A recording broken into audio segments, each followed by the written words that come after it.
নমস্কার, সোজা সাপটা সুব্রতয় আপনাদের স্বাগত জানাই। দেখুন, এই আরজি করে ডাক্তারি পড়ুয়ার ধর্ষণ এবং হত্যা মামলায় বারবার একটা প্রশ্ন কিন্তু উঠেছিল আমাদের সমাজে, যে একা সঞ্জয়ের পক্ষে কি কখনো সম্ভব? নিশ্চয়ই সঞ্জয়ের সাথে আরো কেউ জড়িত আছে, কিন্তু আমাদের প্রশ্ন করা আর ওই এজলাসে বসে বিচারপতির প্রশ্ন করা, দুটোর মধ্যে যে আকাশ পাতাল তফাৎ আছে তা কিন্তু আজকে কলকাতা হাইকোর্টে প্রমাণ হয়ে গেল।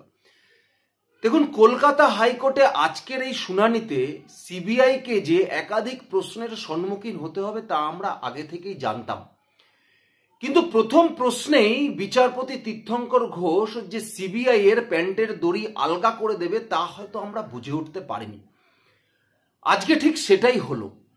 তার সঙ্গে সঙ্গে এই যে সুপ্রিম কোর্ট আরজি করের এই মামলাটাকে স্বতঃপ্রণোদিতভাবে নিয়ে সেই সময় দাঁড়িয়ে সুপ্রিম কোর্টের প্রধান বিচারপতি ডিওয়াই চন্দ্রচূড় যে ঝুলিয়েছে এবং যে প্রশ্নগুলো সেই সময় তার সিবিআইকে করা উচিত ছিল সে যে করেনি, আজকে কলকাতা হাইকোর্টের বিচারক তীর্থঙ্কর ঘোষের প্রশ্ন থেকে তা পরিষ্কার হয়ে গেল। দেখুন, আমরা তো বারবার বলেছি, সাধারণ মানুষ বারবার বলেছে যে কলকাতা পুলিশের তদন্তের উপরে আমাদের কোনো আস্থা নেই। আমরা 5 দিনে কলকাতা পুলিশ সঞ্জয় রায়কেই অভিযুক্ত হিসাবে চিহ্নিত করেছিল এবং তাকেই ফাঁসি কাটে ঝোলানোর চেষ্টা করেছে। তারপরে দাঁড়িয়ে কলকাতা পুলিশ প্রশাসন, এই সরকার তদন্তের স্বার্থে তারা কি করেছে? প্রমাণ লোপাট করেছে। কিন্তু পশ্চিমবঙ্গের মানুষ আশার আলো দেখেছিল যে সিবিআই যখন 5 দিন পরে এসেছে, সিবিআই কিছু একটা করবে, প্রকৃত অপরাধীদের চিহ্নিত করবে, মানুষের সামনে আনবে। এটা প্রত্যেকটা মানুষের আশা ছিল। কিন্তু দীর্ঘ 7 মাস ধরে এই সিবিআই এর তদন্তে যে মানুষের আশা, ভরসা, বিশ্বাস একদম চলে গেছে এ বিষয়ে কোনো সন্দেহ নেই। তার কারণ সিবিআই এই কলকাতা পুলিশের ফেলে যাওয়া চটিতেই পা গলিয়ে সঞ্জয় রায়কেই অপরাধী বানিয়ে শিয়ালদা কোর্টে বা নিম্ন আদালতে দাঁড় করিয়েছে। বিচার প্রক্রিয়া চলেছে। বিচার প্রক্রিয়া শেষের পরে সঞ্জয় রায়কে দোষী হিসাবে সাব্যস্ত করেছেন নিম্ন আদালত এবং সঞ্জয় রায়কে যাবজ্জীবন কারাদণ্ডের নির্দেশ দিয়েছে। কিন্তু নিম্ন আদালতের বিচারক অনির্বাণ দাসের যে নির্দেশনামা ছিল সেই নির্দেশনামার মধ্যে থেকে কিন্তু বারবার ফুটে উঠেছে সিবিআই তদন্তের গাফিলতির কথা। কিন্তু আমাদের সেলুট জানাতে হবে অবশ্যই সেই ডাক্তারি পড়ুয়ার মা বাবাকে, সেই সন্তান হারা পিতা মাতাকে, যারা এই আন্দোলন থেমে যাওয়ার পরেও নিজেদের মধ্যে একবারও হতাশা আনেনি। তারা বারবার আদালতের কড়া নেড়েছে এবং তারা আজ অব্দি দাঁড়িয়ে বিশ্বাস করে যে সঞ্জয় রায় একমাত্র অপরাধী হতে পারে না, আরো অপরাধীরা এর সাথে যুক্ত আছে। এটা সঞ্জয় রায়ের দ্বারা একমাত্র কাজ কোনোদিনই হতে পারে না। তাই তারা বুকে পাথর রেখে সন্তানহারা পিতামাতা বারবার, একবার হাইকোর্ট, একবার সুপ্রিম কোর্টে ছুটে গেছে। কলকাতা হাইকোর্টে যখন প্রথম ছুটে গেছে সেই সময় দাঁড়িয়ে কলকাতা হাইকোর্টের বিচারক তীর্থঙ্কর ঘোষ বলেছেন, সুপ্রিম কোর্টে যেহেতু এই মামলাটা চলছে, আমরা এই মামলা নিতে পারি না, নতুন করে তদন্তের নির্দেশ আমরা দিতে পারি না, এটা যদি পারে সুপ্রিম কোর্ট দিতে পারবে। তারা আবার ছুটে গেছে সুপ্রিম কোর্টের কাছে। সুপ্রিম কোর্টের প্রধান বিচারপতি সঞ্জীব খান্নার এজলাসে তার কাছে তারা পিটিশন ফাইল করেছে। কিন্তু ডিওয়াই চন্দ্রচূড় আর সঞ্জীব খান্না দুজনে যে এক নয় সেটা সঞ্জীব খান্না, বিচারপতি সঞ্জীব খান্না কিন্তু প্রমাণ করে দিয়েছে। তারা অভয়ের মা বাবাকে বলেছে যে পিটিশনটা আপনারা ফাইল করেছেন, এই পিটিশনের মধ্যে কিছু গলদ আছে, পিটিশনটা আপনারা এইভাবে ফাইল করুন। গত সোমবার তারা সেই পিটিশন ফাইল করে এবং বলে এই আরজি করের এই মামলাটা যাতে কলকাতা হাইকোর্টে নিয়ে যাওয়া হয়। প্রধান বিচারপতি সঞ্জীব খান্না গত সোমবার দিন সেই মামলাটা কলকাতা হাইকোর্টের কাছে দিয়েছে বা কলকাতা হাইকোর্ট শুনতে পারবে বলেছে। 1 সপ্তাহের মধ্যে কলকাতা হাইকোর্টের বিচারপতি তীর্থঙ্কর ঘোষের এজলাসে আজকে সেই মামলার শুনানি হলো। বিচারপতি তীর্থঙ্কর ঘোষ প্রথমেই সিবিআই এর আইনজীবীকে প্রশ্ন করেছে যে আপনাদের কি মনে হয় এটা গণধর্ষণ, বা আপনাদের কি মনে হয় যেটা গণধর্ষণ নয়? আপনাদের কি কোনো অ্যাঙ্গেল থেকে মনে হয় যেটা এটা একজনের পক্ষে করা সম্ভব? আপনাদের কি কোনো অ্যাঙ্গেল থেকে মনে হয়, বা আপনাদের কি মনে হচ্ছে যে এটা তথ্য প্রমাণ লোপাট করবার জন্য এই ঘটনা ঘটানো হয়েছে? দেখুন, যে জিনিসটা পশ্চিমবঙ্গের মানুষ বারবার প্রশ্ন করেছে যে এটা একা সঞ্জয় রায়ের পক্ষে ঘটানো সম্ভব নয়, কিন্তু আজকে আইনের প্যাচে সিবিআইকে ফেলে দিয়েছে কলকাতা হাইকোর্ট। স্ট্রেট ফরওয়ার্ড প্রশ্ন প্রথমেই, আপনাদের কি মনে হচ্ছে এটা গণধর্ষণ? যদি একবারও সিবিআই বলে যে হ্যাঁ গণধর্ষণ, তাহলে কেন সঞ্জয় রায় একা অপরাধী, আর অপরাধীদের আপনারা ধরতে পারেননি কেন? পরের প্রশ্নটা আসতো। বা তার সঙ্গে সঙ্গে বিচারক সিবিআইয়ের আইনজীবীকে যে প্রশ্নটা করেছে, আপনাদের কি মনে হয় এটা তথ্য প্রমাণ লোপাট সংক্রান্ত কেস? যদি সিবিআই বলতো যে হ্যাঁ মনে হচ্ছে তথ্য প্রমাণ লোপাট সংক্রান্ত কেস, তাহলে সঙ্গে সঙ্গে বিচারপতি তাকে প্রশ্ন করতো যে আপনাদের কাছে কি প্রমাণ আছে সেগুলো দিন। এই প্রশ্নটা কিন্তু আসতো, কিন্তু সিবিআইয়ের আইনজীবী বলেছেন আমাদের সময় চাই, আমাদের সময় চাই। তাহলে কলকাতা হাইকোর্টের বিচারপতি তীর্থঙ্কর ঘোষ একদম ঠিক জায়গায় আজকে ঢিলটা মেরেছে, একদম ঠিক জায়গায়। দেখুন, কলকাতা হাইকোর্টে আজকে তিন দিকের আইনজীবী উপস্থিত ছিলেন।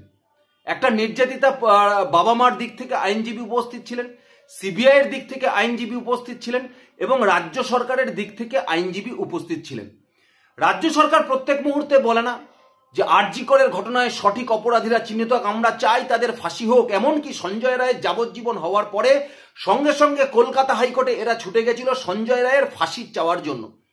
এরা নাকি সত্যিই চেয়েছিল আসল অপরাধীরা চিহ্নিত হোক। কিন্তু আজকের দিনে দাঁড়িয়ে রাজ্য সরকারের তরফ থেকে কল্যাণ বন্দ্যোপাধ্যায় আজকে কোর্টকে বিভ্রান্ত করবার চেষ্টা করলো। তিনি কি বলল জানেন? তিনি বলল যে যেখানে বিচার প্রক্রিয়া শেষ হয়ে গেছে, সঞ্জয় রায়ের আজীবন কারাদণ্ড হয়ে গেছে, তাহলে আদৌ এই মামলা কলকাতা হাইকোর্টে কি করা যায়? কলকাতা হাইকোর্টে কি এই মামলা করা যায়? বিশেষ আদালতে থেকে কি অনুমতি নেওয়া হয়েছে? এরা তো বিশেষ আদালতে যেতে পারতো, নির্যাতিতার বাবা মা। কলকাতা হাইকোর্টে আসলো কেন? সুতরাং কোথাও একটা এখানে দাঁড়িয়ে একবারও দাঁড়িয়ে বলল না কোর্টকে বিভ্রান্ত করা ছাড়া, যে কোর্ট একদম ঠিক প্রশ্ন করেছে। সিবিআইয়ের আইনজীবীকেও এই উত্তরটা অবশ্যই আজকেই দেওয়া উচিত যে সিবিআই তার তদন্ত কি করেছে। সিবিআই কি মনে করছে এটা গণধর্ষণ আজ এই 7 মাস তদন্ত করে? বা কলকাতা হাইকোর্ট যখন সিবিআই আইনজীবীকে জিজ্ঞাসা করলো আপনারা কি আর চার্জশিট জমা দিয়েছেন, কেন সিবিআই আইনজীবী উত্তর দিতে পারল না? এই প্রশ্নটা না করে তিনি বলছেন যে কেন অভয়ের মা বাবা কলকাতা হাইকোর্টে এসেছে। কেন এসছে কলকাতা হাইকোর্টে? তাদের কলকাতা হাইকোর্টে আসার কি আদৌ কোনো এখতিয়ার আছে? তারা বিশেষ আদালতে যায়নি কেন? ভাবতে পেরেছেন? আর সেখানে দাঁড়িয়ে অভয়ের মা বাবার দিক থেকে যে আইনজীবীরা ছিল তারা বলেছেন যে আপনি মনিটরিং করুন এই তদন্তের, কলকাতা হাইকোর্ট মনিটরিং করুন, দরকার হলে কলকাতা হাইকোর্ট টিম তৈরি করে দিক, তারা এই তদন্তের মনিটরিং করুক। যে প্রশ্নগুলো অভয়ের বাবা মা বারবার সিবিআই এর কাছে দিয়েছে যে এই প্রশ্নগুলো করুন, সিবিআই এর গায়ে লাগেনি। এখন এই প্রশ্নের উত্তরগুলো সিবিআইকে কলকাতা হাইকোর্টে দাঁড়িয়ে কিন্তু দিতে হবেই। কলকাতা হাইকোর্টে দাঁড়িয়ে সিবিআইকে এই প্রশ্নের উত্তরগুলো দিতে হবে।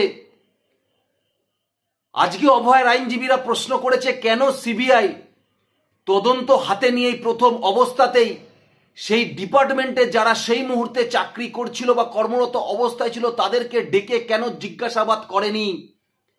কেন সেইখানে যারা সিকিউরিটি ছিল তাদেরকে ডেকে জিজ্ঞাসাবাদ করেনি? যে পুলিশ এই তদন্ত বিভ্রান্ত করেছে তাকে ডেকে জিজ্ঞাসাবাদ করেনি?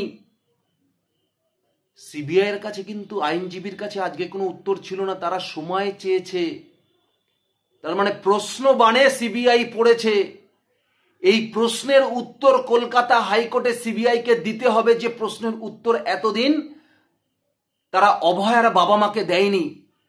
এই প্রশ্নটি সুপ্রিম কোর্টের সেই সময় দাঁড়িয়ে প্রধান বিচারপতি চন্দ্রচূড়ের করার কথা ছিল, করেনি। কিন্তু বারবার বলেছে যে সিবিআই এর স্ট্যাটাস রিপোর্টে আমরা সন্তুষ্ট।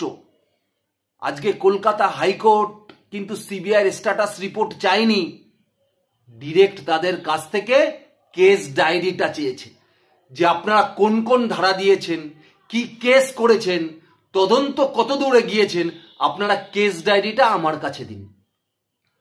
স্ট্যাটাস রিপোর্ট দিতে হবে না, আপনারা কেস ডায়েরিটা আমার কাছে দিন। কেস ডায়েরি দেখেই আমি বুঝে নেব যে আপনারা কি করেছেন। এটা সুপ্রিম কোর্টের করা উচিত ছিল না, এটা এক্স বিচারপতি, প্রধান বিচারপতি ডিওয়াই চন্দ্রচূড়ের করা উচিত ছিল না। একজন সন্তান হারা বাবা মা দিন দিন দৌড়ে বেরিয়েছে, আদালতের দরজায় কড়া নেড়েছে, করা উচিত ছিল না। কিন্তু আজকে কলকাতা হাইকোর্ট প্রথম শটেই সিবিআই কে যা দিয়ে দিয়েছে, এবার এই তদন্ত কোন দিকে যায় শুধু আপনারা লক্ষ্য রাখবেন। আগামী শুক্রবার আবার শুনানি রেখেছে, ছাড়াছাড়ি নেই, আগামী শুক্রবার আবার শুনানি রেখেছে। সুপ্রিম কোর্টের থেকে কলকাতা হাইকোর্টের কাছে এই মামলা আসার সঙ্গে সঙ্গে সিবিআই কিন্তু এই 7 দিনে অনেক কিছু কাজ এগিয়েছে। যাদেরকে নিয়ে প্রশ্ন ছিল অভয়ের বাবা মার, তাদের অনেককে ডেকে কিন্তু প্রশ্ন করেছে, তাহলে এতদিন কেন করেনি? এই জবাব সিবিআইকে তো দিতে হবে, এই জবাব সিবিআই ডিরেক্টরকে দিতে হবে। সিবিআই ডিরেক্টরকে গিয়ে বাবা মা যখন এই প্রশ্নগুলোই করেছেন, সেই সময় দাঁড়িয়ে কলকাতার বুকে সিবিআইরা একজন সাব ইন্সপেক্টর র্যাঙ্কের অফিসার আর একজন মহিলা পুলিশ কর্মীকে ডেকে জিজ্ঞাসাবাদ করেছে, আগে কেন করেনি? এই উত্তরগুলো আমাকে না দিক, সমাজের মানুষকে না দিক, কলকাতা হাইকোর্টে কিন্তু সিবিআইকে দিতেই হবে। সুতরাং এই তদন্তে আরো যে অনেক কিছু বেরোবে এ বিষয়ে আপনারা নিশ্চিত থাকুন, কারণ আজকে দাঁড়িয়ে কলকাতা হাইকোর্টে সিবিআই বলতে পারেনি যে এটা গণধর্ষণ, সিবিআই বলতে পারেনি যে এটা শুধুমাত্র এই তথ্য প্রমাণের লোপাটের সাথে এর যোগ আছে, বা এটাও কিন্তু সিবিআইয়ের আইনজীবী বলতে পারেনি। সুতরাং সিবিআইকে আগামী দিনে খুঁজে বার করতে হবে যে এই ধর্ষণের পেছনে তথ্য প্রমাণের লোপাটের ষড়যন্ত্র রয়েছে কিনা, বা এই ধর্ষণ গণধর্ষণ ছিল কিনা, নাকি ইচ্ছাকৃত করা হয়েছে। এই বিষয়গুলো কলকাতা হাইকোর্টের কাছে কিন্তু সিবিআইকে তথ্য আকারে রাখতে হবে। আর এই তথ্য আকারে রাখার জন্যই সিবিআই কিন্তু তদন্তের গতিমুখ পরিবর্তন করে আরো কাকে কাকে জিজ্ঞাসাবাদ করে, সেটাই এখন আমাদের নজরে রাখতে হবে। আপনাদের কি মনে হয়, প্রথম শটেই হাইকোর্ট ইলেকট্রিক শক দিয়েছে তো সিবিআইকে?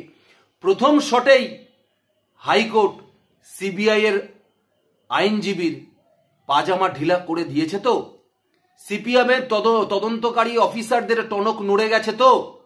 আপনাদের যেটাই মনে হবে অবশ্যই আমাকে কমেন্টস বক্সে জানাবেন। ধন্যবাদ, নমস্কার।